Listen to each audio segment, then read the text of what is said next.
El tema del día de hoy se titula Misterios Divinos. Misterios Divinos. Ese es el tema que vamos a hablar en esta mañana. Así que te invito a que tengas un corazón dispuesto para hablar, para escuchar lo que el Señor quiere hablar a nuestra vida. Y quiero empezar esta prédica hablando de que nosotros somos administradores de los misterios de Dios. Eso quiere decir que para nosotros ya no hay misterios. Ahí termina la prédica. Pero te voy a desmenuzar un poquito acerca de a qué le llaman muchos misterio y el por qué para nosotros no son misterios. ¿Ok? Entonces vamos al primer versículo de la Biblia, en 1 Corintios capítulo 4, versículo 1. Y dice así la palabra de Dios: así pues, ténganos los hombres. Cuando se refiere a los hombres, se refiere a los que no son creyentes, o sea, la demás humanidad. Hombres también humanos, significa esto, la demás humanidad que no es creyente. Ténganos pues los hombres por servidores de Cristo y administradores ¿de qué? De los misterios de Dios. Nosotros somos los administradores de los misterios de Dios. ¿Qué significa administradores? Que nosotros podemos gestionar y poder compartir a todos los demás los misterios justamente de Dios. Y vamos a hablar algo acerca de una frase que es muy popular, ¿verdad? Y muchos dicen, pastor, me gusta la Biblia, yo amo al Señor, yo escudriño su palabra, pero como que eso de la teología no me agrada mucho porque, ¿qué crees? Que la letra mata. Esta es una frase que se escucha en diferentes congregaciones, en diferentes personas, y vamos a ver qué significa. Ese es el primer misterio. ¿Qué significa que la letra mata? Porque jamás la Biblia se refiere a un estudio profundo de la palabra, ni mucho menos a teología. ¿Qué es la teología en sí? La teología es el estudio profundo de la palabra de Dios. Así que todos los que estamos aquí, de alguna u otra manera, debemos ser teólogos. Debemos ser fieles estudiantes de la palabra de Dios. Entonces, en 2 Corintios, capítulo 3, el siguiente versículo, versículos del 3 al 9, habla acerca de esta frase, que la letra mata, pero jamás se refiere a un concepto teológico. Así que si en algún momento te dicen, no leas mucho, no estudies mucho porque la letra mata, tú dile, primero lee tu Biblia y luego me dices qué significa.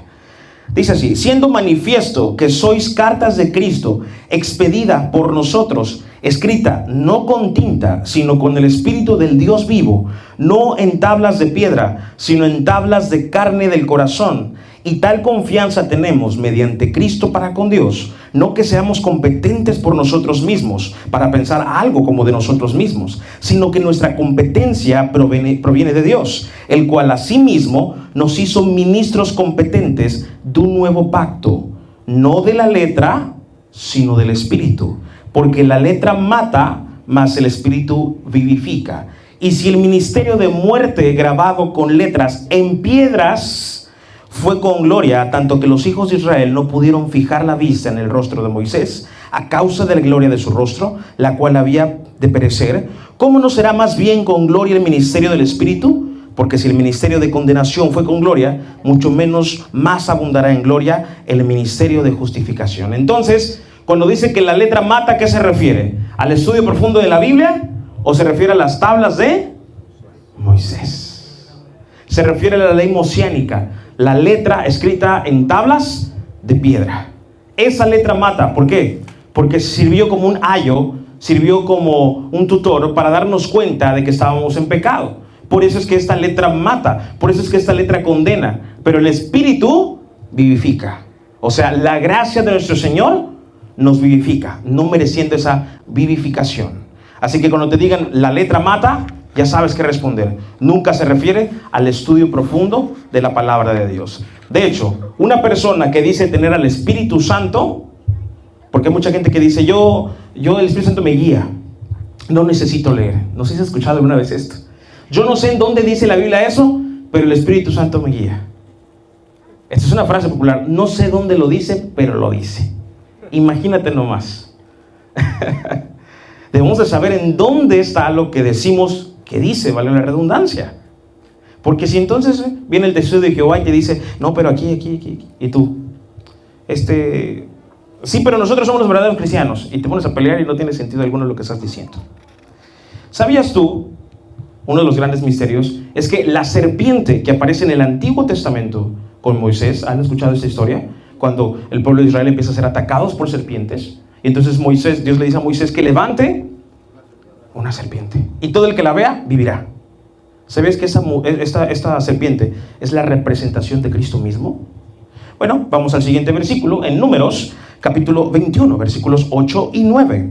Dice: y Jehová dijo a Moisés: hazte una serpiente ardiente y ponla sobre un asta, y cualquiera que fuere mordido y mirare a ella vivirá. Y Moisés hizo una serpiente de bronce y la puso sobre un asta.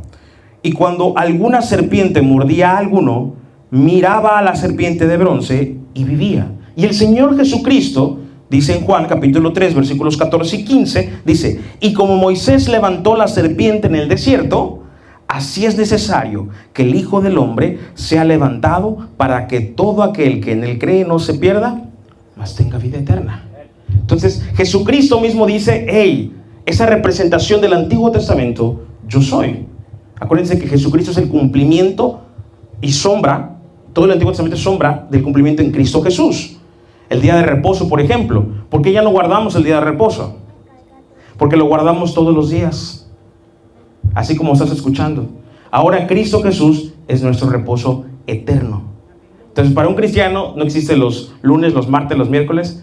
Para nosotros todos los días debería ser sábado, porque todos los días son para el Señor. Número 1. Número 2. ¿Qué más es sombra de lo que había de venir? Pues obviamente cuando el macho cabrío era expulsado del campamento, también una representación de Cristo. Cristo Jesús murió fuera de la ciudad. La serpiente colgada de bronce era una representación de Cristo. Cristo Jesús es esa serpiente, en representación, obviamente en simbolismo, que fue levantada en la cruz del Calvario.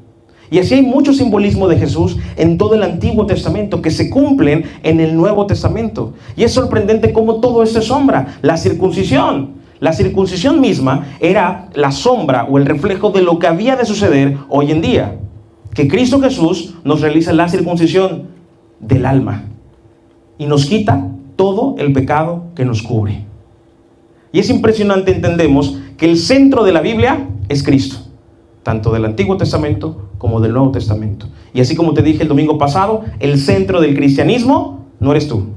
No son tus peticiones, no son tus oraciones, no son tus dolencias, no es tu sufrimiento, no es tu oración, no es tu bendición, no son tus milagros. El centro del cristianismo es Cristo Jesús. Vamos al siguiente versículo, Isaías 45, 18. Dice así: porque así dijo Jehová, que creó los cielos. Él es Dios, el que formó la tierra, el que la hizo, ¿y la qué? Y la compuso. La pregunta aquí sería, este es el otro misterio, el tercer misterio: ¿de qué la compuso?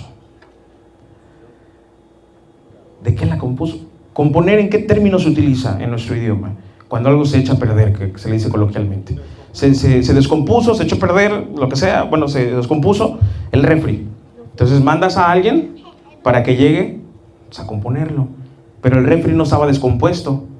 El refri estaba bien. Y algo sucedió para que esto se descompusiera. Y aquí dice Isaías 45, 18, dice que la hizo, o sea, primero la creó, pero luego sucedió algo que originó que se descompusiera la tierra. Y por eso dice, y la compuso. No la creó en vano, para que fuese habitada la creó. Yo soy Jehová y no hay otro. La respuesta está en el mismo libro de Isaías, pero capítulos anteriores, en el capítulo número 14, versículo 12 al 15, vamos a leerlo. Y dice: como caíste del cielo, oh lucero, hijo de la mañana, cortado fuiste por tierra, tú que debilitabas a las naciones. Y hago una pequeña pausa. ¿Dónde estaba el lucero? ¿Dónde estaba Satanás antes de caer a la tierra? En el cielo. Y antes de estar en el cielo, ¿dónde estaba? ¿Cómo, pastor? ¿No estaba en el cielo siempre? No. ¿Y aquí lo dice la Biblia?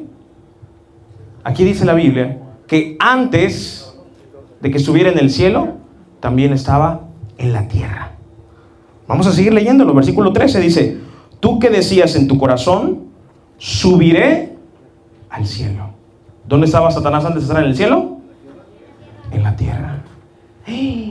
tómalas. Así como estás escuchando. Por eso el Señor Jesucristo dice que Satanás es príncipe de este mundo.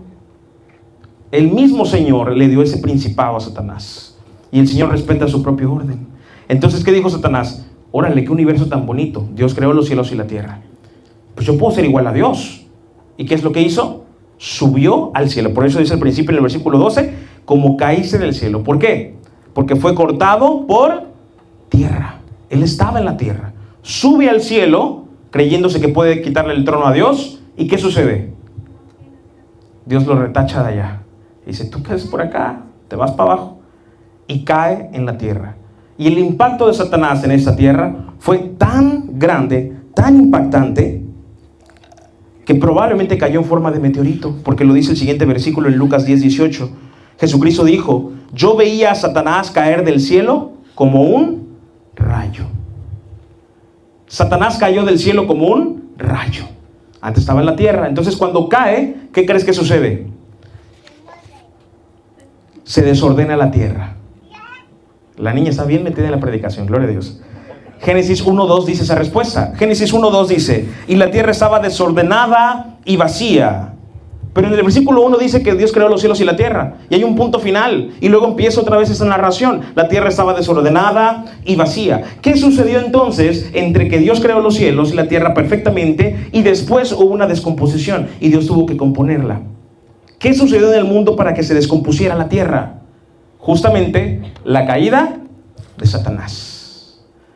Los científicos dicen que cayó un meteorito en un municipio de Yucatán que se llama Chicxulub, que cayó un meteorito que destruyó a los dinosaurios. Y allá hay un cráter enorme, de hecho se puede ver con drones, es un área restringida. Y es enorme y por eso también dicen los científicos que hay muchos cenotes en esta zona, ¿verdad? Por los mismos pedacitos que cayeron alrededor. Y esto sí concordaría con la descripción bíblica, de que Satanás estaba en la tierra, subió al cielo y Dios lo retachó en forma de meteorito, en forma de rayo, y hubo un gran impacto que se descompuso la tierra. Y para que el diablo no se rebelara nuevamente, ¿sabes qué hizo Dios? Mandó a su Espíritu Santo a encarcelarlo en la tierra. ¿Cómo sabemos esto? Porque al principio de la Biblia dice que en el principio el Espíritu de Dios se movía sobre la faz, bloqueando totalmente esta salida. Este es un gran misterio revelado. Y entonces entendemos que de repente Satanás estaba tranquilamente en su mundo y de repente Dios crea a alguien a su imagen y semejanza. Y Satanás dice, ¿y estos intrusos qué? Por eso es que nosotros somos enemigos de Satanás y Satanás nos toma como su enemigo. Pero ¿qué crees? Ese enemigo ya está derrotado. ¿Cuántos dicen amén? Así que aquellos espirituales que se ponen a pelear con Satanás, estás peleando con el aire porque Satanás está derrotado.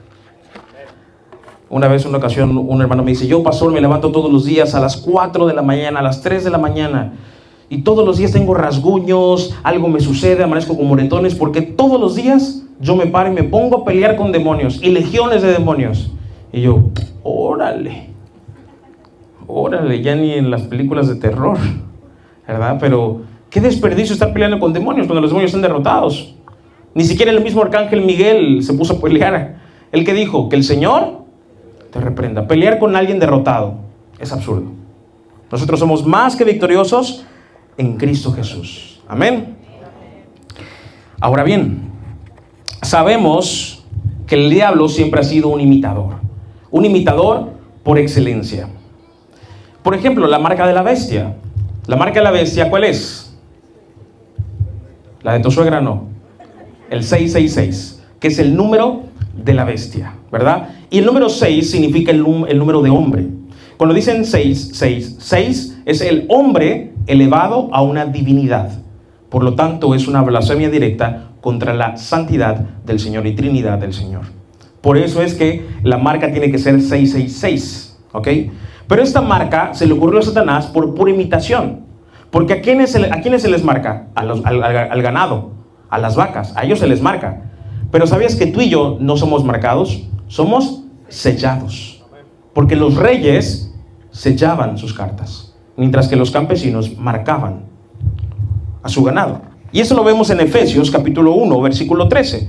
Dice, en él también vosotros, habiendo oído la palabra de verdad, el evangelio de vuestra salvación, y habiendo creído en él, fuisteis sellados con el Espíritu Santo de la promesa. Pero en Apocalipsis capítulo 22, versículos 3 y 4 dice, y no habrá más maldición, y el trono de Dios y del Cordero estará en ella, y sus siervos le servirán, y verán su rostro, y su nombre estará en sus frentes. Ahora vamos a Apocalipsis 13, versículos 16 y 17. Dice, y hacía que a todos, pequeños y grandes, ricos y pobres, libres y esclavos, se les pusiese una marca. No es un sello, es una marca, ¿verdad? En la mano derecha o en la frente, y que ninguno pudiese comprar ni vender, sino el que tuviese la marca o el nombre de la bestia o el número de su nombre. Es impresionante lo que sucederá en esos tiempos. Y estudiando un poquito acerca de este tema, yo me preguntaré, ¿cómo es que el enemigo tendrá acceso absolutamente a todos nosotros? En la época de los predicadores como Gigi Ávila, que decían que la televisión era el cajón del diablo, ¿verdad? Pues era un poco creíble que a través de eso íbamos a ver todo el mundo las noticias o el anuncio de cuando saliera el anticristo. Sin embargo, hoy me atrevo a decir que probablemente a lo que le llaman la bestia, muy probablemente sea lo que nosotros le conocemos como inteligencia artificial. Ya que esa inteligencia artificial ya está en absolutamente todo. Si tú entras a tu WhatsApp, ¿qué dice? Meta IA o Meta AI, que significa inteligencia artificial. Facebook tiene inteligencia artificial y absolutamente todo ya se realiza con inteligencia artificial. Y es sorprendente cómo esta inteligencia artificial tiene acceso directo a nosotros, aunque nuestro celular esté apagado, aunque nuestro celular esté en modo avión, aunque nuestro celular esté bloqueado. Si te das cuenta, no sé si no te parece extraño, pero qué impresionante es que en la actualidad, yo me quedé trabado en la época en donde los celulares, los Nokia, que eran tremendos blogs, ¿verdad? Jugabas Snake y todo eso, muy buenos juegos, por cierto. Y ahorita no, en su momento ya es solo huella, ahora ya ni huella, ahora solo el rostro. Y tú dices, si nosotros tenemos una huella única, cada uno, imagínate el registro que tienen los dueños de esas compañías. Tienen el registro de todos nosotros. Si no es por huella, es por nuestros ojos, por nuestro rostro. Y si no es ni por huella ni por rostro, es por voz. El famoso Alexa, oye Siri, ¿verdad? Entonces por nuestra voz ya nos reconocen. Si tú y yo empezamos a hablar de una marca, cualquier marca que quieras, o de un tema en específico, no sé, vamos a comer carnita asada saliendo, a la media hora nos van a empezar a aparecer anuncios de carnita asada. Por eso la publicidad también te llegó de la iglesia. Significa que ves cosas bíblicas en tu celular. Porque si te aparecen otras cosas, pues significa que ves otras cosas, ¿verdad? Entonces, nos damos cuenta que el enemigo está trabajando y de una manera muy organizada. ¿Y qué sucede en la actualidad con el cristiano? Lo que te decía la vez pasada. Está durmiendo. El cristiano está roncando, cómodo. ¿Por qué? Total, ya es algo. Imagínate aquel día que te digan, oye, ¿por qué no me predicaste? Yo quería escuchar del evangelio. Yo también quería ser salvo. Pero tú, muy egoístamente, pues decías alabar al Señor y ya. Y te repito una vez más, como te dije el domingo pasado. Poner tus alabanzas en la mañana, en la tarde o en la noche no te hace cristiano. Ser cristiano empieza con la renovación de tu mente a través del poder del Espíritu Santo. Y eso se va a reflejar en tu casa, con tu esposa, con tu esposo, con tus hijos, con tu familia, con tus vecinos, con tus compañeros de trabajo. Y el último lugar en donde se refleja que verdaderamente eres cristiano es en la congregación. Si eres religioso es lo contrario. Aquí demuestras alabar al Señor, pero en tu casa, todo lo contrario. Entonces, Dios nos ha llamado a ser adoradores que le adoren en espíritu. ¿Por qué crees? Porque hay adoradores que no están adorando. Así como estás escuchando, Dios te ha dado tantos talentos y dones. ¿Y dónde los has dejado? Empolvados por tus miedos, por tus inseguridades. Muchos de ustedes tienen talento para predicar. Muchos de ustedes pueden subirse a los parques, camiones, etcétera, y poder predicar del evangelio. Pero a veces el enemigo te engaña tanto que te sientes tan impuro, tan indigno, tan sucio, tan miserable que dices, no puedo ni siquiera levantar mis manos. Soy demasiado sucio, demasiado indigno. ¿Y qué crees? el requisito para que el Señor te haga digno y te haga santo es justamente no ser santo y ser indigno. Porque ni tú ni yo tenemos la capacidad de santificarnos. Es Cristo Jesús en su máximo esplendor de amor que corre hacia nosotros y nos santifica, y nos purifica, y nos vuelve santos sin ser santos, nos vuelve dignos sin ser dignos, y nos presenta ante el Padre Celestial para que le podamos decir confiadamente: Abba, Padre. Ese es uno de los mayores misterios. Pero tú y yo tenemos que entender que para poder nosotros dejar que el Espíritu Santo haga su obra, simplemente tenemos que menguar. Menos de nosotros y más de Él. Pero cuando tú empiezas a querer ayudarle a Dios, mucha atención con esto, esposas, cuando estás hablando por tu esposo, dice: Señor, yo te pido por este barrigón. Padre, transfórmalo. Padre, ayúdale a cambiar, porque de plano no sé cómo es que lo aguanto, ¿verdad? Y unas más espirituales se ponen a orar por la comida. Padre, que cuando coma la comida se convierta. Y no funciona así. Padre, que ya no sea un mujeriego, borracho. Y unos otros más espirituales piensan que la borrachera y que el adulterio son espíritus inmundos. No, mi esposo me engaña porque es un demonio que lo está engañando. No, no es por un demonio, es por cochino. Él no necesita ser libre de demonios, necesita ser libre de su pecado. Necesita arrepentirse de sus pecados y entregarse al Señor para que el Señor lo convierta en nueva criatura. Y nosotros debemos entender esto, porque esto es un misterio. Es un misterio como alguien pecador, alguien borracho, alguien drogadicto, alguien adúltero puede ser salvado por Cristo. Es el mayor misterio de todos. Hablando de oración, qué misterioso es saber cómo el Señor ahora nos escucha. Antes, en el Antiguo Testamento, dice la palabra que teníamos que, a través de un sacerdote, ¿verdad?, tenemos que presentarnos ante Dios, y de esa manera nuestra oración es presentada ante Él. Pero ahora nosotros solo tenemos que dejar que el Espíritu Santo ore por nosotros, con gemidos indecibles.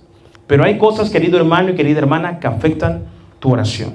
Vamos a leer los siguientes versículos de la Biblia y vamos a ver cuáles son las cosas que afectan tu oración. Pastor, ¿entonces no todas mis oraciones son escuchadas? No. No todas tus oraciones son escuchadas. Hay oraciones que son bien carnales y terrenales, y esas ni de plano son escuchadas. De hecho, me imagino a los arcángeles riéndose de esas peticiones, ¿verdad? ¿Qué es lo que afecta tu oración? Vamos a empezar con la primera bofetada. El rencor y la falta de perdón. ¿Cuántos dicen amén? ¿Cómo que amén? Mateo capítulo 6, versículos 14 y 15. Dice: porque si perdonáis a los hombres sus ofensas, os perdonará también a vosotros vuestro Padre Celestial. Mas si no perdonáis a los hombres sus ofensas, tampoco vuestro Padre os perdonará vuestras ofensas. Querido hermano y querida hermana, si tú no tienes perdón en tu corazón, tienes rencor en tu corazón, ¿qué crees? Tu oración no va a ser escuchada. Querido hermano y querida hermana que estás aquí en este lugar, si tú tienes rencor en tu corazón con alguien del pasado o con alguien del presente, ni siquiera pases a ofrendar, por favor, porque tu ofrenda tampoco es bien recibida. ¿Cómo? Pastor, pero ¿cómo el pastor me va a decir que no ofrende?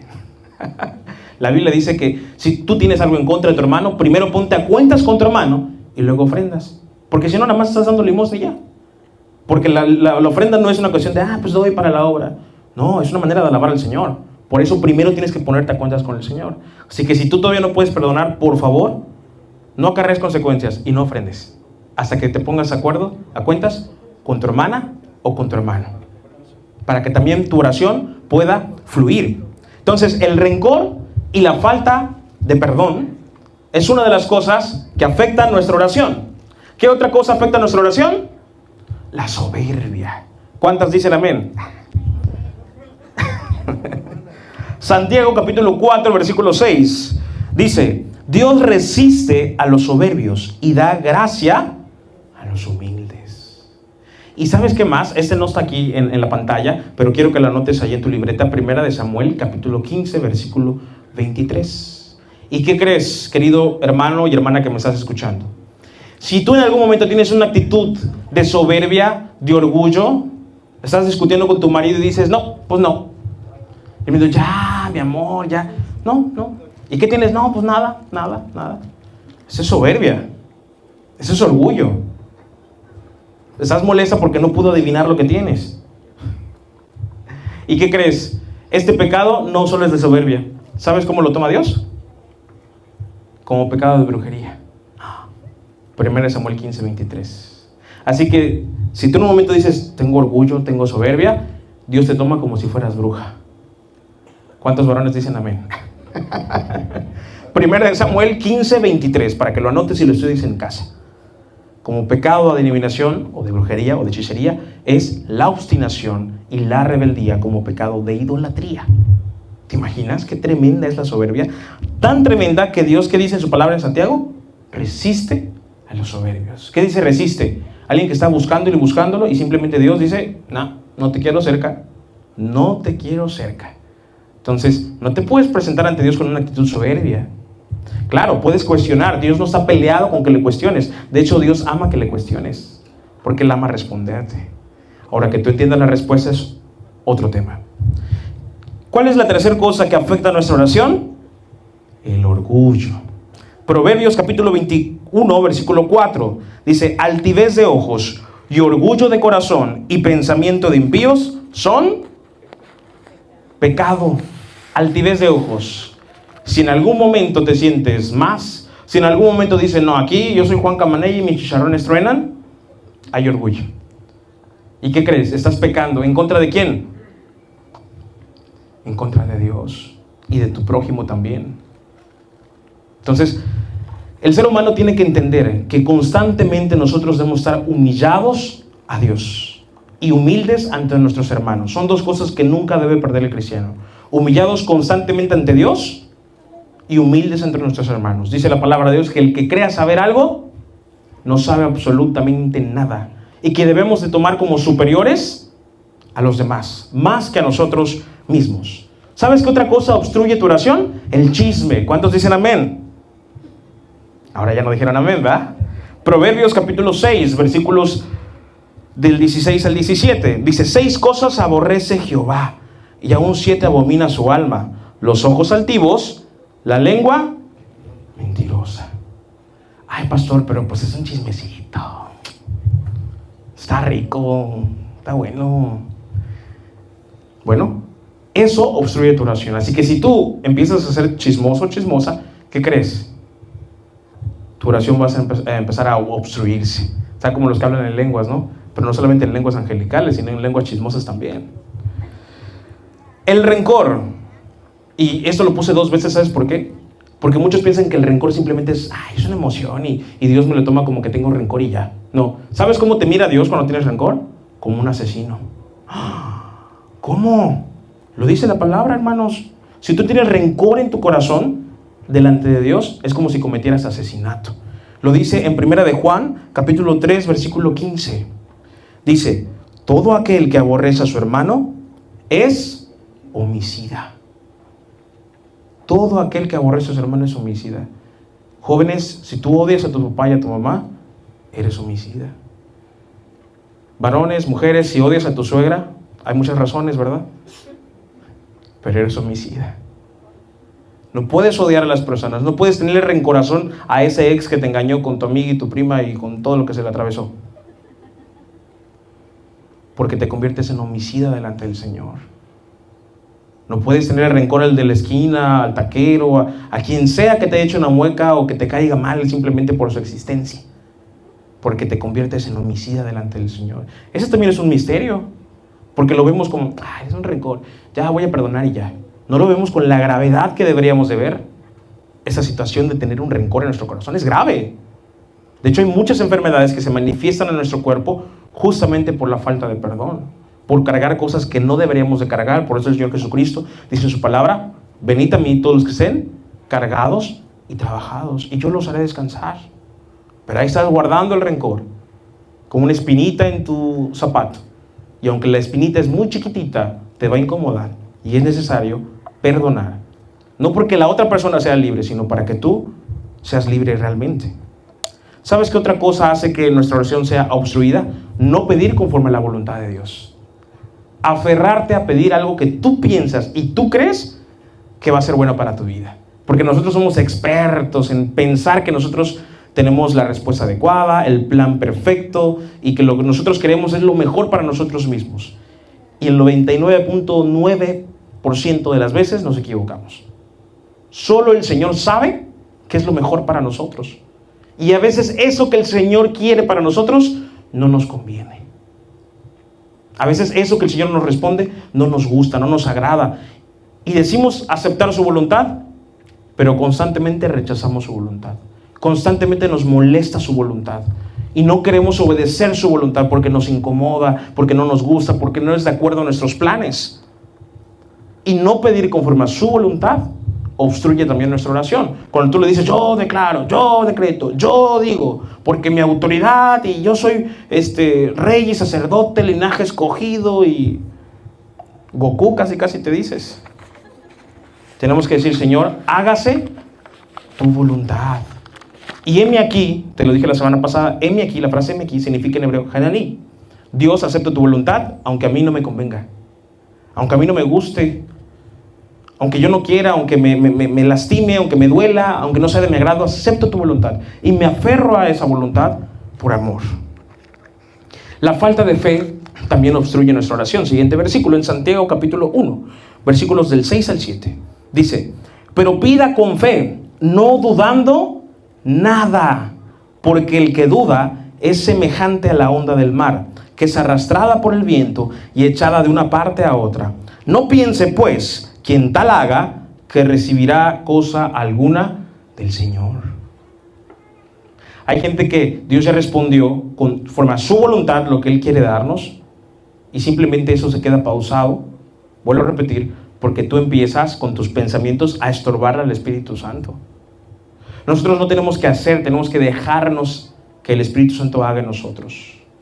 Entonces dice la palabra de Dios que Él produce tanto el querer como el hacer, por su buena voluntad. ¿Y qué significa por su buena voluntad? Porque a Él se le pega la regalada gana. Eso significa voluntad de Dios. Porque a Dios se le pega la regalada gana. Él quiere producir el querer y el hacer en ti.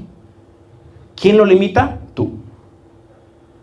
Cuando tú le dices, Señor, yo estoy bien aquí, Señor, pero es que no puedo, Señor, es que soy tartamudo, no puedo predicar. Y ponemos un pero. Qué bueno que Dios no nos habla como le habló Moisés, ¿no? Que le dijo, a ver, ¿quién eres tú? O sea, ni te topo, tú obedece ya. Y muchas veces Dios nos dice, no seas como Jonás. Dile que está a tu lado, no seas como Jonás.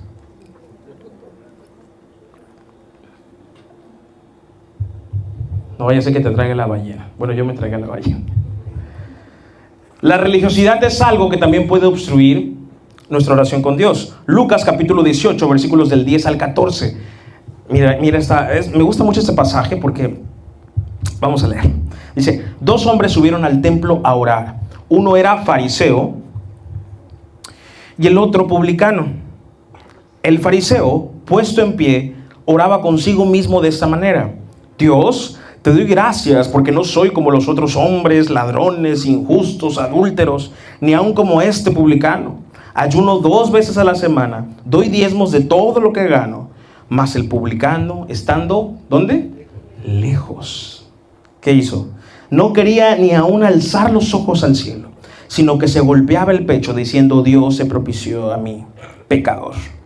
Os digo que este descendió a su casa justificado antes que el otro, porque cualquiera que se enaltece será humillado, y el que se humilla será enaltecido. ¿Te das cuenta cómo el aparentarse religioso no quiere decir que Dios escuche tu oración? De hecho, los quebrantados de corazón son los que más rápido el Señor les escucha, porque es el Espíritu mismo orando dentro de sí, quebrantándoles por completos. Entendemos algo: somos dignos por Cristo, pero somos indignos por nosotros. Si entendemos siempre esto y nos aferramos a esto siempre, podemos presentarnos ante el Señor y quebrantarnos siempre. Pero imagínate que cuando oras ya no sientes nada, cuando lees ya no te quebranta nada. ¿Por qué será? ¿Qué sucederá? Tal vez el Espíritu Santo se ha contristado dentro de ti, pero no por Él mismo, sino porque tú mismo te has encargado de contristar al Espíritu Santo. Por eso el Señor ya no quiere que tú sigas durmiendo. Dios quiere que seamos luz en medio de la oscuridad. Y Esta semana también le metimos publicidad a Facebook. Y nuevamente nos siguieron diciendo, ¿cómo es posible que van a abrir una iglesia en un cine donde la gente va a pecar? Y yo dije, ora. Digo, no falta uno que otro cochino, ¿va? Pero pues al menos yo nunca he hecho eso, le dije. ¿Cómo a pecar? Sí, ahí ponen películas demoníacas. Bueno, también hay música demoníaca y no por eso toda la música es demoníaca. Al contrario, qué bueno que podemos estar en un cine en donde se ponen películas seculares, digamos, para poder ser luz en medio de las tinieblas. No, de seguro pues lo pusieron en el cine porque reciben muchos diezmos. Yo, no, nosotros en la iglesia no pedimos diezmos ni vivimos de los diezmos. De hecho, tenemos una prédica en donde los diezmos ya no están vigentes. Y dice, pero ¿y entonces cómo sostienen? Pues yo tampoco sé, le digo. Solo sé que cada domingo Dios provee a través de las ofrendas y se paga la semana. Porque no tengo ni idea de cómo se sustenta esta obra, humanamente hablando. Pero tengo la convicción firme de que Cristo Jesús sostiene esta obra y que Él está añadiendo a las personas que Él quiere añadir. Oye, pero ¿no están un poco locos el aventarse algo así? Pues la verdad sí. Eso no lo podemos negar. Así que sí, tenemos que entender que todo lo que hagamos es para el Señor. Entonces cuando estamos acá, a mí me gusta porque estamos acomodando las luces, las extensiones y yo veo a los hermanos ahí movidos, poniendo, haciendo y quebrantados al mismo tiempo en el corazón, entregados para hacer esto para el Señor y contentos porque ya quieren recibirles. Y la semana pasada había galletitas, ¿verdad? Agüitas, y de repente la hermana Juanita me dice, no, hoy voy a comprar otras cositas más y todo. Yo, tranquila hermana, vengo yo a su mecha.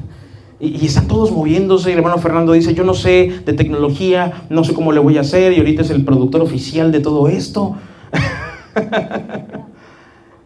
Y el Señor mueve las cosas. Entonces tú dime, ¿de quién es? ¿De Dios o del hombre? Pues de Dios.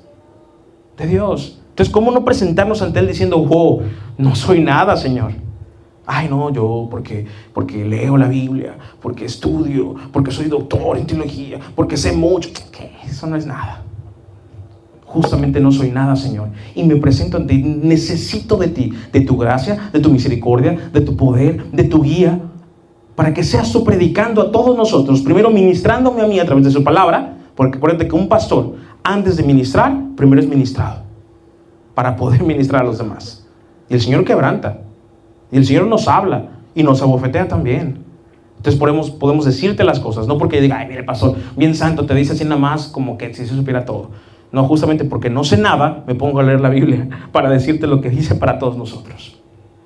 Y eso es lo que el Espíritu Santo quiere. Está buscando un remanente todavía que se presenta quebrantado ante Dios. Pero si tú no eres quebrantado de corazón y tu religiosidad brota, tu oración no va a ser escuchada. Adicional a esto, los que no oran, en el siguiente versículo vamos a leerlo, en Romanos 10:14. Los que no oran son incrédulos. Si tú pasas más de un día sin orar, eres incrédulo. Y no solo debes orar una vez al día, ahorita te voy a decir cuántas veces al día. ¿Cómo, pastor? ¿Hay un número? Sí, hay un número mínimo para orar. Hay un número mínimo para orar. Pero si no oras, eres incrédulo. Dice Romanos 10:14. ¿Cómo pues invocarán a aquel en el cual no han creído? ¿Y cómo creerán en aquel de quien no han oído? ¿Y cómo oirán sin haber quien les predique? Si tú no oras, no hablas con Dios. ¿Cómo dices creer y amar a Dios si ni hablas con Él? Imagínate. Si tu esposa apenas no le contestas un mensaje en el trabajo, ¿qué haces? Estás con tu otra familia, ¿verdad? Entonces ahí doblando turno, cansado. Imagínate. Y tú le das tus tiempos extras a Dios. No, pastor, yo sí oro. Y te pregunto, ¿cuándo? No, pues cuando oro por la comida. ¿Y cómo oran? A ver si me entienden esta oración. Muchos oran así. Padre celestial, gracias por los alimentos, santifícalos, multiplícalos en el nombre de Jesús, amén. A ver, ¿qué dije? Sí me entendieron, no se hagan. Padre celestial, gracias por los alimentos, santifícalos, multiplícalos en el nombre de Jesús, amén. Si me entendiste, qué preocupante. Qué preocupante, porque puedes estar orando así: Padre celestial, gracias por los alimentos, santifícalos, multiplícalos en el nombre de Jesús, amén. Peor que un rezo. ¿Tú crees que esa oración es escuchada por Dios? Ahorita nos reímos, pero puede ser inclusive ofensiva. ¿No se supone que debemos agradecer por la comida? Mujer, hombre, cuando tú estés cocinando, también puedes estar orando por tu comida.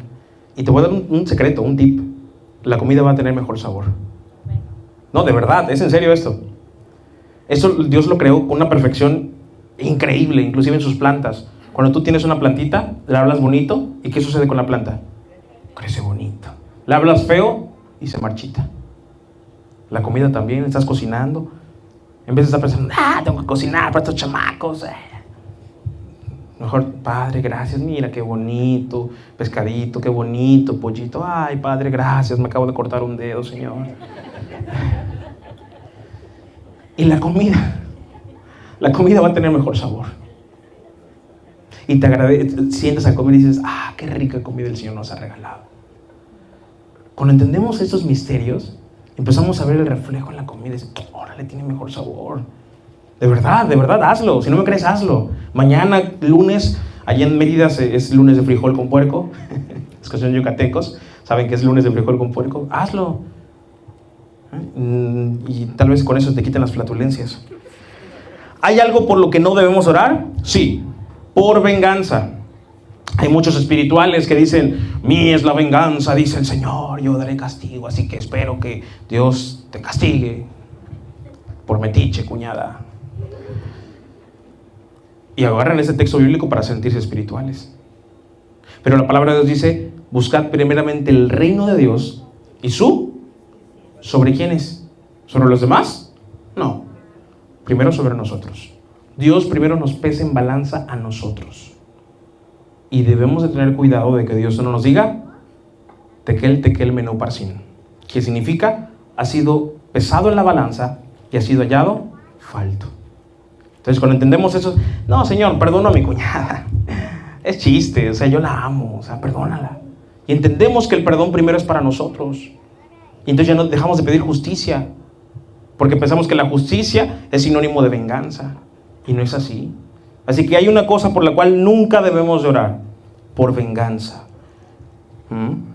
Eso lo dice en Lucas 9, 54 al 56. Vemos que el Señor Jesús reprende a sus discípulos por andar de vengativos. Dice, viendo eso, sus discípulos Jacobo y Juan dijeron, Señor, ¿quieres que mandemos que descienda fuego del cielo como hizo Elías y los consuma? Imagínate nomás que estés peleando ahí con tu marido, que fuego descienda del cielo. A veces caemos en eso, hermanos, y debemos tener cuidado de entender que no se puede estar jugando con esto. No podemos estar pidiendo venganza, porque si pedimos venganza, la primera justicia va a caer sobre nosotros. ¿Y qué crees? Tú y yo no somos inocentes. Estaríamos siendo juzgados no por el esposo o la esposa o por nuestro prójimo, por el mismo Dios. Y Dios es experto en corregir, porque Dios al que ama, lo corrige. La corrección es buena. Niños y niñas que me están escuchando, padres que me están escuchando, esa famosa crianza respetuosa que está de moda hoy en día. Hay cosas muy buenas de eso, pero otras tantas totalmente torcidas. Los niños no tienen por qué tener privacidad. No tienen edad para tener privacidad, no tienen edad para estar a solas con el teléfono, no tienen edad para encerrarse en su habitación, no tienen edad. Tienen que estar vigilados, supervisados y con reglamento.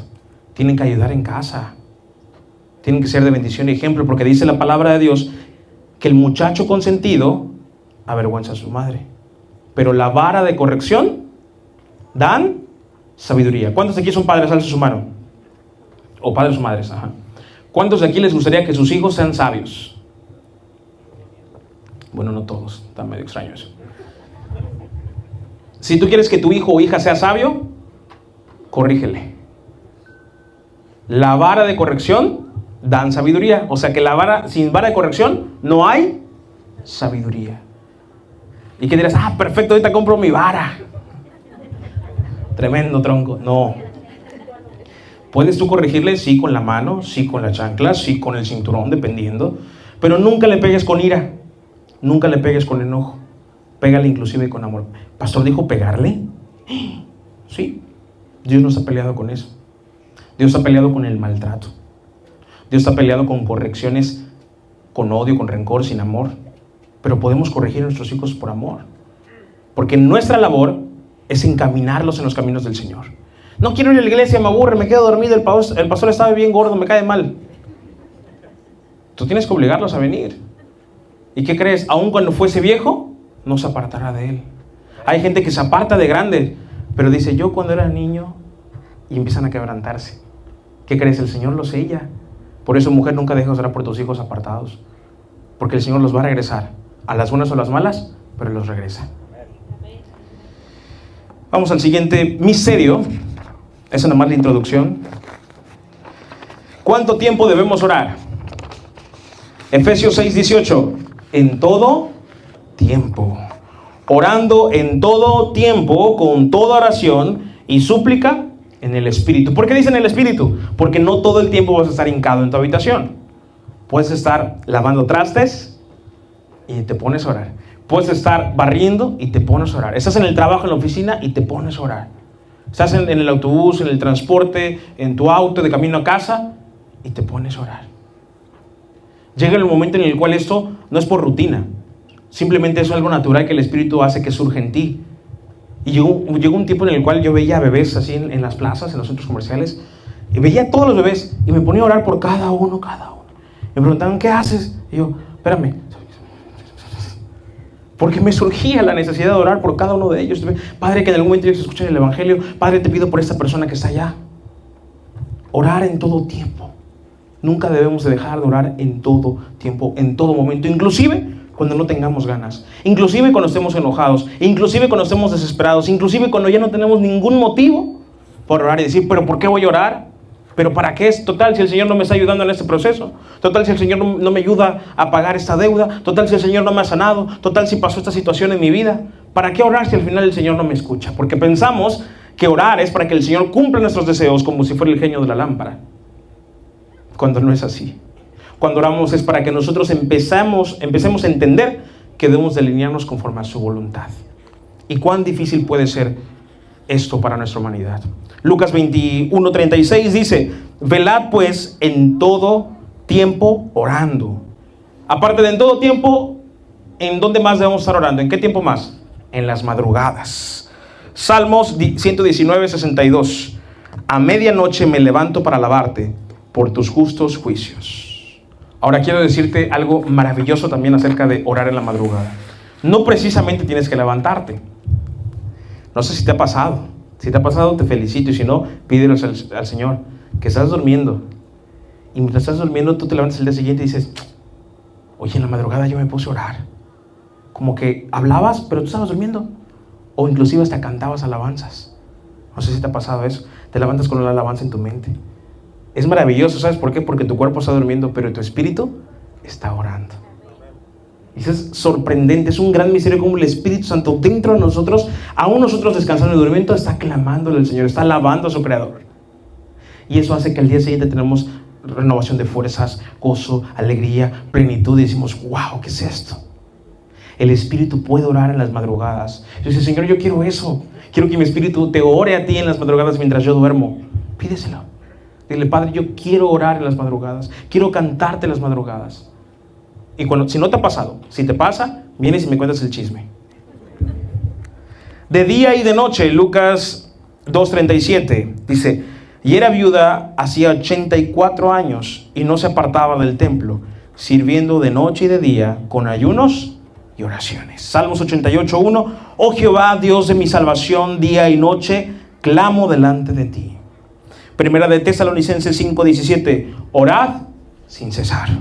Primera de Tesalonicenses 3:10, orando de noche y de día con gran insistencia. No confundas insistencia con estar de pide lo mismo. Señor, soy una soltera que quiere un gringo de 30 años, musculoso como Sansón, sabio como Salomón y rico como David. Insistente significa, Señor, haz tu voluntad. Señor, ayúdame. Señor, corrígeme. Señor, si quieres quebrantarme, quebrántame. Si quieres destruirme, destrúyeme como el barro en manos del alfarero y hazme de nuevo. Eso es insistir en oración, hablando espiritualmente. Primera de Tesalonicenses 3:10, orando de día y de noche y de día con gran insistencia, para que veamos vuestro rostro y completemos lo que falte a vuestra fe. Porque nuestra fe, ¿sabes de qué tamaño es? Bien chiquitita. Y necesita ser crecida y fortalecida por el Señor. Siguiente versículo dice 3 veces al día. 3 veces al día. Salmo 55:17. Tarde y mañana y a mediodía oraré y clamaré y Él oirá mi voz. Vele sumando nada más. Por eso en el Nuevo Testamento ya mejor el apóstol dice, no dice de día, de tarde, de noche, medianoche, 3 de la tarde. Ya mejor te dice en todo tiempo. A las 3 de la tarde, Hechos 3:1. Pedro y Juan subían juntos al templo a la hora novena. Eso quiere decir 3 de la tarde.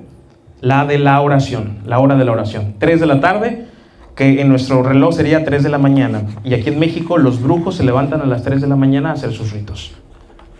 Así como estás escuchando. ¿Esto es un misterio? Sí. ¿Es una casualidad? De ninguna manera. El mundo espiritual es más real que esto real.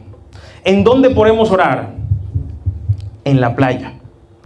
Estamos aquí en Playa del Carmen, ¿verdad? En la playa. Hechos 21:5. Cumplidos aquellos días, salimos acompañados todos con sus mujeres e hijos hasta fuera de la ciudad. Y puestos de rodillas en la playa, oramos. ¿En dónde más? En el desierto. Levantándose muy de mañana, siendo aún muy oscuro, salió y se fue a un lugar desierto y ahí oraba. Marcos 1:35. En los montes, Marcos 6:46. Y después que los hubo despedido, se fue al monte a orar. En una terraza, Hechos 10:9. Al día siguiente, mientras ellos iban por el camino, se acercaban a la ciudad, Pedro subió a la azotea para orar cerca de la hora sexta. En la iglesia, Mateo 21:13, y les dijo, escrito está, mi casa, casa de oración será llamada. En un río, Hechos 16:13, el día de descanso nos alejamos un poco de la ciudad y fuimos a la orilla de un río, donde pensamos que la gente se reuniría para orar, y nos sentamos a hablar con algunas mujeres que habían congregado allí. En cárceles, Hechos 16:25, pero a medianoche orando Pablo y Silas cantaban himnos a Dios y los presos los oían.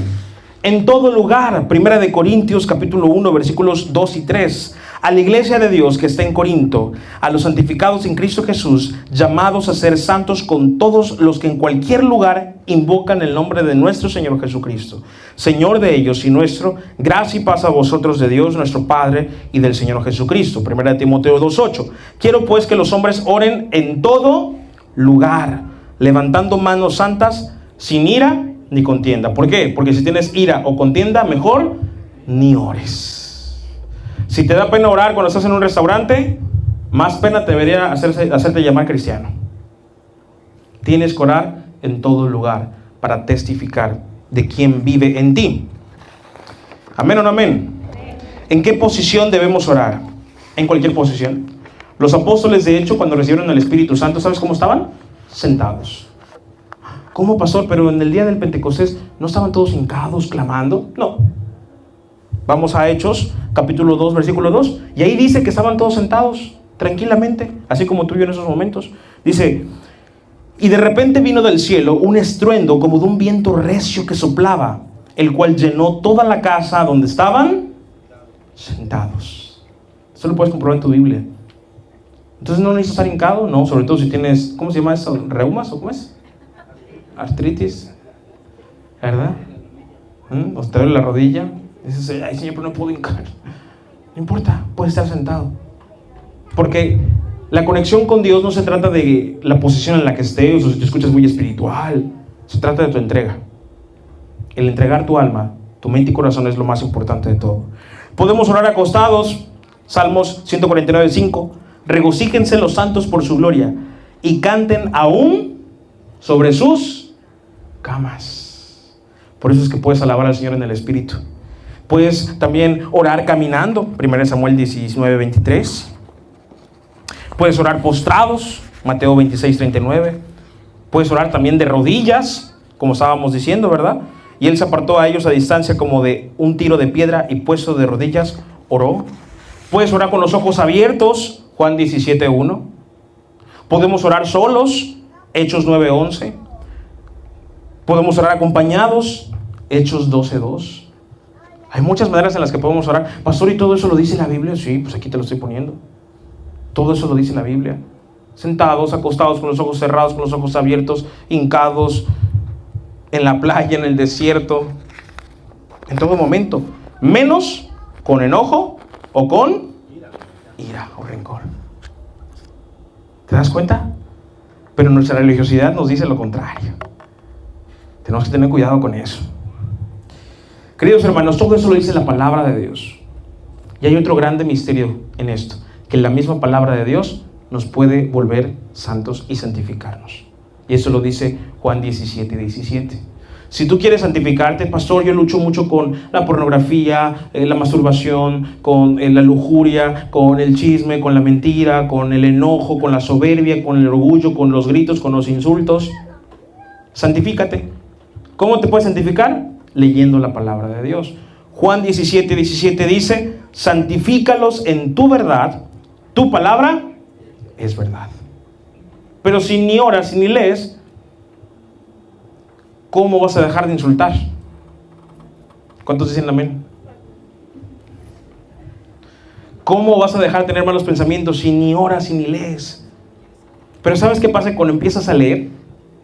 Cuando empiezas a escudriñar la palabra de Dios, automáticamente, cuando tienes un mal pensamiento, cuando estás siendo tentado a enojarte, la palabra surge, brota. Y eso es a punto de defenderte, hijo de Dios. Cuando alguien se atravesó en el semáforo, ya no te pones enojado. Es como, Dios te concede tus peticiones. Porque la palabra de Dios brota. Pero si no la lees, ¿qué contenido va a salir de ti? Pura babosada. Porque lo que contamina al hombre no es lo que entra, sino lo que sale de nuestro corazón. Tienes que llenarte de su palabra para que de ti salga palabra de Dios que te santifica. ¿Amén o no amén? Penúltimo misterio. La sabiduría no es algo. La sabiduría es alguien.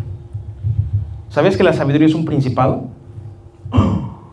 ¿Cómo? No es un principado demoníaco. Porque asocias luego mente potestad, principado con algo demoníaco. No, hay principados de Dios.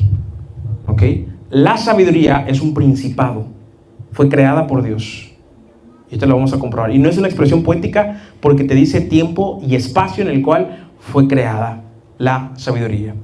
Vamos a ver cómo si es un principado. Dice Proverbios capítulo 8, versículos del 12 al 31. Anótalo en tu libreta. Recuerda que todo esto lo tienes que anotar y comprobarlo en tu casa. Porque ¿qué tal si lo que te estoy diciendo no es verdad? Pero como estamos en una iglesia, todos dicen amén, amén. Y no comprueban nada, luego por eso los llevan al baile. Dios ama al pecador, pero eso no está en la Biblia. No sé quién respondió, pero eso no está en la Biblia. Esa es una frase de ¿quién? Mahatma Gandhi, un budista. De hecho, la palabra de Dios dice que Dios aborrece al impío. No se mueve la hoja de un árbol si no es la voluntad. Tampoco lo dice la Biblia. Es una frase de Don Quijote de la Mancha. El que me lo encuentre en la Biblia ahorita le doy 10,000 pesos. No tengo nada, pero estoy seguro que no está. La Biblia sí dice que Dios tiene contados todos nuestros cabellos. Imagino los ángeles contando, ¿verdad? Se ahorra con los pelones, se ahorra el trabajo. Imagínate, todos nuestros cabellos están contados, todos. Pero esa frase lo dijo Don Quijote de la Mancha, la otra lo dijo Mahatma Gandhi. Pero ahí vemos muchos predicadores que dicen, Dios ama al pecador, pero aborrece. El problema es que ¿por qué lo dicen si la Biblia no lo dice? Por falta de escudriñar la palabra de Dios. Por eso no podemos decir amén a todo. Tenemos que ser como los cristianos de Berea, que comprobaban si realmente lo que enseñaban los apóstoles estaba en las Escrituras. Porque si no, nos pueden llevar al baile. Hay que tener mucho cuidado con eso. Amén. ¿Verdad? Proverbios capítulo 8, versículos del 12 al 31. Dice así: la sabiduría habitó con la cordura. Yo la sabiduría habito con la cordura y hallo la ciencia de los consejos. El temor de Jehová es aborrecer el mal, la soberbia y la arrogancia el mal camino, y la boca perversa aborrezco. Conmigo está el consejo y el buen juicio. Yo soy la inteligencia, mío es el poder. Por mí reinan los reyes y los príncipes determinan justicia. Por mí dominan los príncipes y todos los gobernadores juzgan la tierra. Yo amo a los que me aman y me hallan los que temprano me buscan. ¿Quieres ser más sabio e inteligente? Levántate temprano. No es sabio dormirte hasta las 12, 1 de la mañana viendo TikTok, viendo YouTube Short, Instagram, Facebook Reels. No es sabio. De hecho, científicamente hablando, médicamente hablando, te queman neuronas. Vas a decir, ahora entiendo todo. Levantarse temprano es bueno para el cuerpo. Dormirse temprano y descansar las horas adecuadas también es muy bueno. Y esto nos ayuda a tener más sabiduría. ¿Cómo lo comprobamos? Porque no se queman neuronas y esto nos ayuda a retener más información. Vamos a seguir leyendo. Dice, me hallan los que temprano me buscan. Las riquezas y la honra están conmigo, riquezas duraderas y justicia. Mejor es mi fruto que el oro y que el oro refinado, y mi rédito mejor que la plata escogida. Por vereda de justicia guiaré por en medio de sendas de juicio, para hacer que los que me aman tengan su heredad y que yo llene sus tesoros. Y mira qué dice aquí, dice, Jehová me poseía en el principio, ya de antiguo, antes de sus obras, eternamente tuve el ¿qué? Principado, desde el principio, antes de la tierra. ¿Cuándo fue creada la sabiduría? Antes de la tierra. Y el versículo, lo siguiente dice, antes de los abismos fui engendrada. ¿Antes de quién? Que los abismos.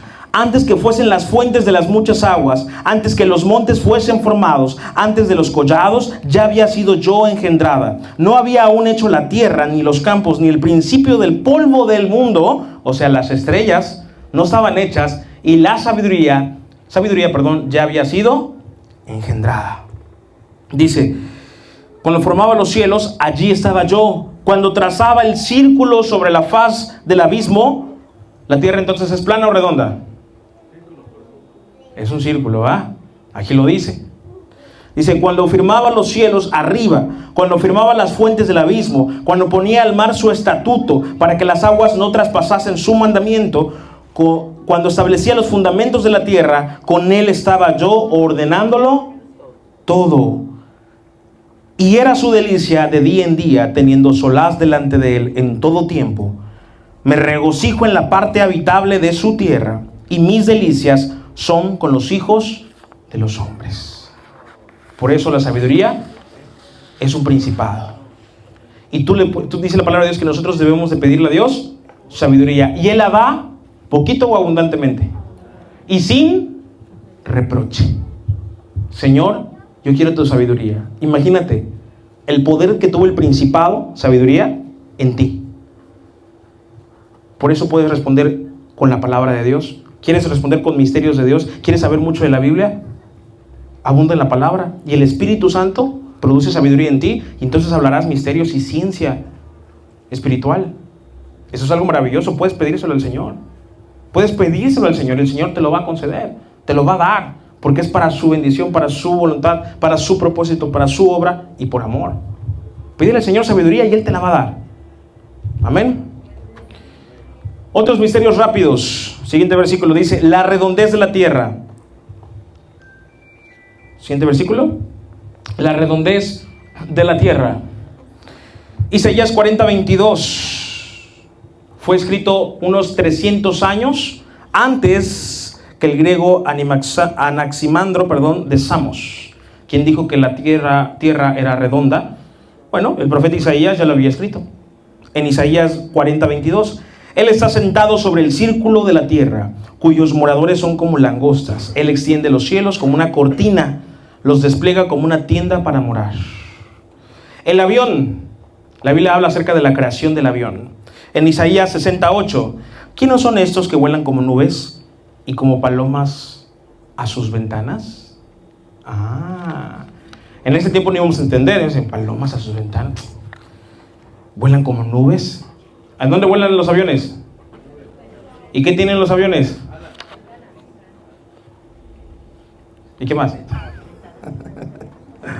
El núcleo de la tierra. La ciencia dice que en el centro de la tierra hay lava, hay muchas cosas. Bueno, ¿qué dice Job 28:5? De la tierra nace el pan y debajo de ella está como convertida en fuego. Y eso lo afirma la ciencia. Siguiente misterio. ¿Por qué febrero tiene 28 días y cada 4 años tiene 29 días? ¿La Biblia dice esto? Sí. ¿De verdad? ¿De veritas, de veritas? Ok, vamos a 3 versículos bíblicos para comprobar el por qué hay 28 días de febrero y por qué cada 4 años hay 29 días. Okay. El primer versículo dice, Josué capítulo 10 versículos del 12 al 13 dice: entonces Josué habló a Jehová el día en que Jehová entregó al amorreo delante de los hijos de Israel, y dijo en presencia de los israelitas: Sol, detente en Gabaón, y tú, luna, en el valle de Ajalón. Y el sol se detuvo y la luna se paró, hasta que la gente se hubo vengado de sus enemigos. ¿No está escrito eso en el libro de Jaser? Y el sol se paró en medio del cielo, y no se apresuró a ponerse casi un día entero. No dice un día entero, dice casi un día entero. Supongamos que en febrero debería tener 30 días, porque es el segundo mes. Ok, le quitamos casi un día y tenemos 29 horas con unas horas extras. Muy bien, vamos a seguir leyendo. Segunda de Reyes 20:10. Y Ezequías respondió: fácil cosa es que la sombra decline 10 grados, pero no que la sombra vuelva atrás 10 grados. O sea, el reloj, era el reloj, ¿ok? No es fácil que el reloj retroceda, que avance, sí, le puedo soplar, le puedo mover y va a avanzar. Pero que retroceda 10 grados es difícil. A ver, si este sol, era un reloj solar. Si ese sol puede retroceder, significa que tu palabra, profeta, es real para mi vida. ¿Y qué crees que pasó? Retrocedió 10 grados. O sea, unas cuantas horas. Le vamos disminuyendo más tiempo, pero todavía me falta un día más para que sean 28. Bueno, vamos a Job capítulo 3, versículos del 1 al 3. Dice: por fin habló Job y maldijo el día de su nacimiento. Dijo: que sea borrado el día en que nací y la noche en que fui concebido. ¿Cuántos días nos quedan? Tenemos 29 y unas horas. 28 y unas horas. Pero como no existen los días de 28 y unas horas, tenemos 28 los meses de febrero y las horitas se van acumulando para que cada 4 años sea 29. Y eso lo dice la Biblia. Apréndetelo de memoria. Son 3 versículos de la Biblia. Tómale foto si quieres. Así tienes un tema de conversación, ¿verdad? Oye, ¿sabías por qué tenemos 28 días? ¿Cómo te van a decir? ¿Todo eso habla de la Biblia? Sí. Eso y muchos misterios más. ¿Sabes que cuando Jesucristo resucitó, no solo resucitó Jesús? Muchos cuerpos resucitaron al mismo tiempo, como si fuera una invasión zombie. ¿No me crees? Mateo capítulo 27, versículos del 52 al 53. Dice: y se abrieron los sepulcros, y muchos cuerpos de santos que habían dormido se levantaron. Y saliendo de los sepulcros después de la resurrección de él, vinieron a la santa ciudad y aparecieron a muchos. ¿Te imaginas que Jesús resucitó y en el cementerio un montón de santos resucitaron? Y que van a tu abuelita que falleció hace 4 años. Hola, hijito. Ay, Dios mío. Eso sucedió cuando Jesús resucitó. No sé si sabías este misterio, pero ahí está. Anótalo también para que lo compruebes en tu Biblia. Mateo 27, 52, 53. Génesis 1:1. En el principio creó Dios los cielos y la tierra. En el original hebreo, que es donde está escrita la Biblia, original hebreo, solo se utilizan 7 palabras. Bereshit bara Elohim et hashayamim vet haaretz. 7 palabras, y te las enumeré. Cuando Dios dijo, creó los cielos y la tierra, prácticamente en el original hebreo que está escrita en la Biblia, utilizó 7 palabras. Porque en 6 días hizo los cielos y la tierra, y el séptimo descansó. Así de perfecta es la palabra de Dios. Y porque el número 7 significa completo y perfecto. Por eso el Señor Jesús en Juan se le llama yo, o dice yo soy 7 veces. El Evangelio de Juan tiene 21 capítulos porque se divide en 3 secciones de a 7. Y todo está perfecto hablando numerológicamente en la Biblia. Todo está a la perfección. Por eso tenemos que conocer a pie de la letra la palabra de Dios. Por ejemplo, la Reina Valera 1960, ¿cuántos libros tiene? 66. ¿Cuántos en el Antiguo?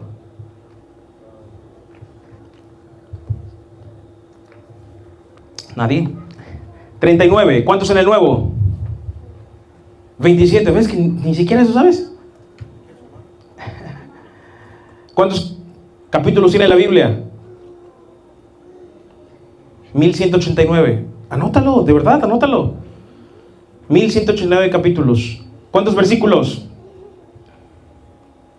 ¿Alguien me puede decir cuántos versículos? 31.214. ¿Cuántas palabras tiene la Biblia? 776.746 palabras. ¿Cuántas letras tiene la Biblia? ¿No me crees? Ponte a contar cuando llegues a tu casa. Yo ya lo hice. 3.566.480 letras. ¿Cuántas profecías tiene la Biblia? 1.817 profecías en toda la Biblia. ¿Cuál es el capítulo más largo de la Biblia? Salmo 119. ¿Y el más corto? 117. ¿Cuál es el capítulo que está en medio de toda la Biblia? Salmo 118.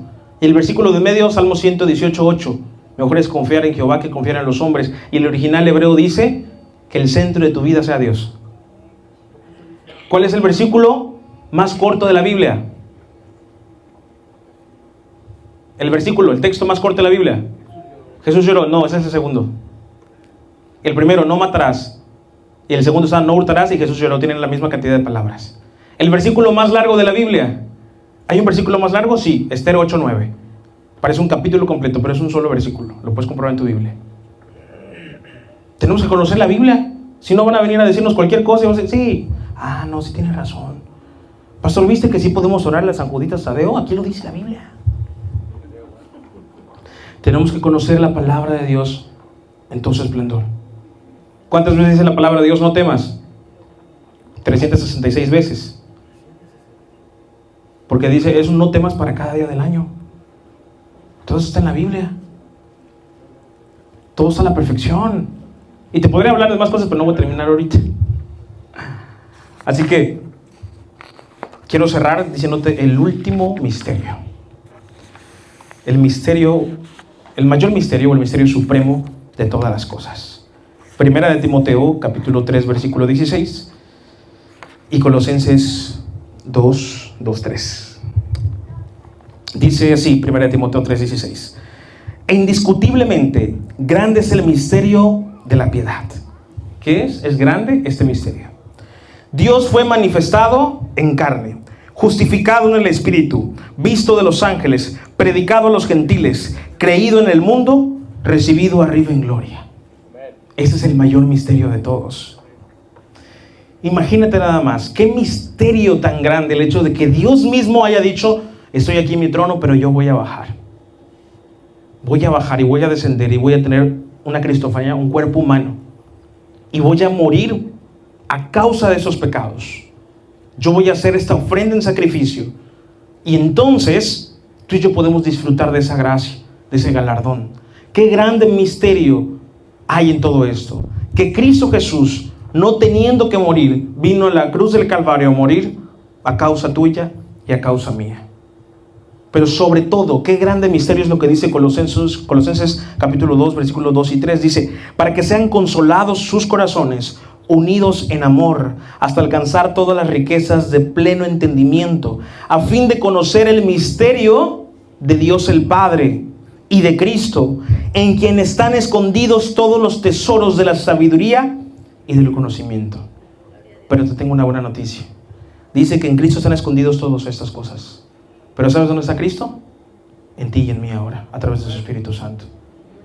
El mayor misterio que hay, y te lo digo y se me eriza los pies a la cabeza, el mayor misterio es que ahora tenemos al Espíritu Santo dentro de nosotros. El mayor misterio es que Cristo mismo ahora vive dentro de nosotros y que somos nueva criatura y que no mereciendo absolutamente nada de Dios, Cristo Jesús nos ha cubierto con su sangre, nos ha lavado y nos ha purificado para presentarnos como una iglesia sin manchas y sin arrugas, aún quebrantados, aún sintiéndonos indignos, aún sintiéndonos sucios. El Señor extiende su mano y con cuerdas de amor nos jala hacia Él y te dice, yo te he purificado y te he puesto un nombre nuevo. Qué misterio tan grande saber que un pecador que merece el infierno y el castigo eterno ahora es merecedor por Cristo de su gracia y su misericordia para entrar al reino de los cielos y ser sellados con la promesa del Espíritu Santo y poder saber y confiar y poder proclamar y decir, Señor, si hoy vienes tú por tu iglesia, yo estoy seguro que me voy contigo. Señor, renuncio a todo, heme aquí. Señor, renuncio a mí mismo, me niego a mí mismo, cargo mi cruz y te sigo. ¿Cómo no cargar la cruz? ¿Cómo no seguir al Señor? Si hay un grande misterio, que es no mereciendo nada, Cristo Jesús murió por nosotros, pero resucitó y fue glorificado, y prontamente los cielos se abrirán y veremos a Jesucristo glorificado eternamente y enteramente, y nosotros ascendiéndonos junto con Él para vivir con Él ahí eternamente. Ponte de pie, dale un fuerte aplauso al Rey de Reyes y Señor de Señores.